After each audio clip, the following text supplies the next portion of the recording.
Why do we have to throw labels and name call if someone has a different opinion than us? Why? Happy Tuesday, guys. I was on a thread watching an interview. A pro-life speaker was being interviewed by someone I know, so I was curious to watch the video, see what was being said.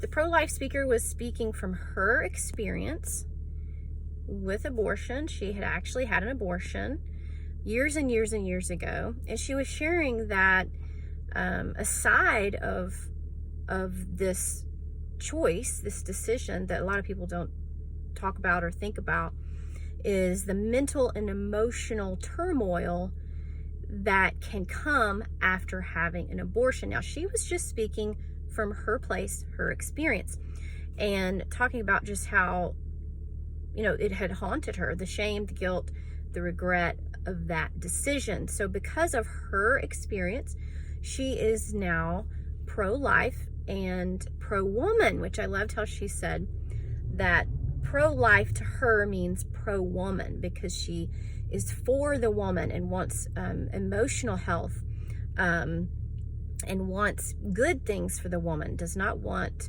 women to be tainted and haunted by this decision like she was. So I can appreciate that. And then I started reading some of the comments down below the video, and there was someone that was pro-choice, and she had some things to say, some valid points, but she kept calling the pro-life speaker a psychotic. You are psychotic. You are psychotic if you think this. You're psychotic if you think that.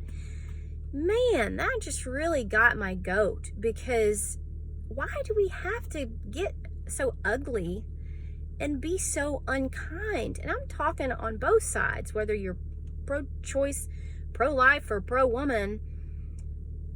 Why do we have to, if someone disagrees with our opinion, why do we have to get ugly? It's okay for you to have a life experience and an opinion because of that life experience. And it's okay for me to have a life experience and a different opinion because of my different life experience. This is what makes us fascinating as human beings, our different experiences. And when you label someone, that means I'm not going to listen to you because you're a psychotic. I'm not going to listen or learn from anything that you have to say because I'm labeling you this or that, crazy or psychotic or whatever. And I've been there. I've been labeled. It's not fun.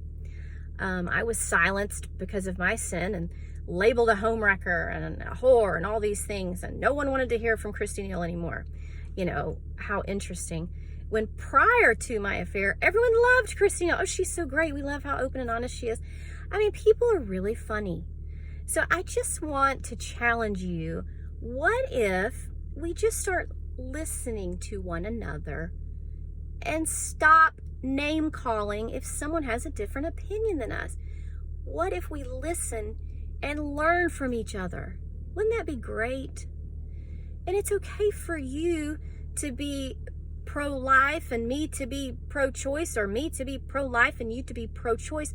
What if we can learn from each other?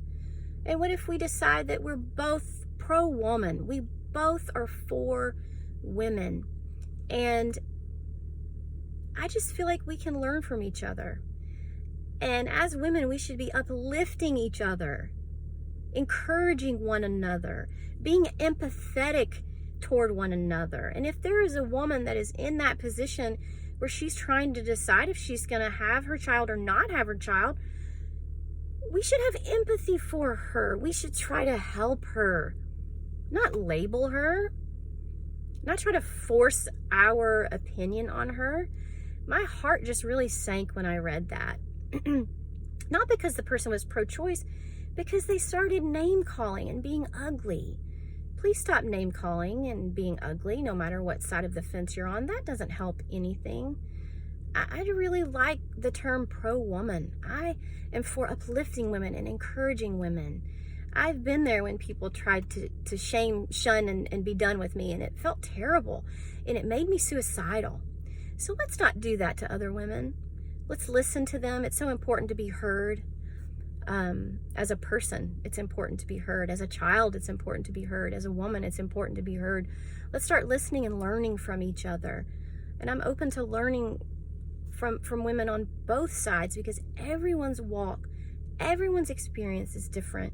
And we all have opinions because of the things that we've experienced. You know, Jesus was so good about not name calling people, and he always walked in truth, but man, he was so graceful, wasn't he? You know, he was a cool dude. You know, whether or not you believe in God and believe in all that stuff, you know, believe in Jesus, I think we can all agree he was a cool dude. You know, and I do believe in him. I do believe he's 100% real. And I want to strive to be like that. So let's be pro-woman. Let's stop name calling. Let's start using our voices. It's okay to use our voice. And let's start learning from each other. So anyway, you guys have a happy Tuesday. I'll get off my soapbox, but I will see you next week. Bye.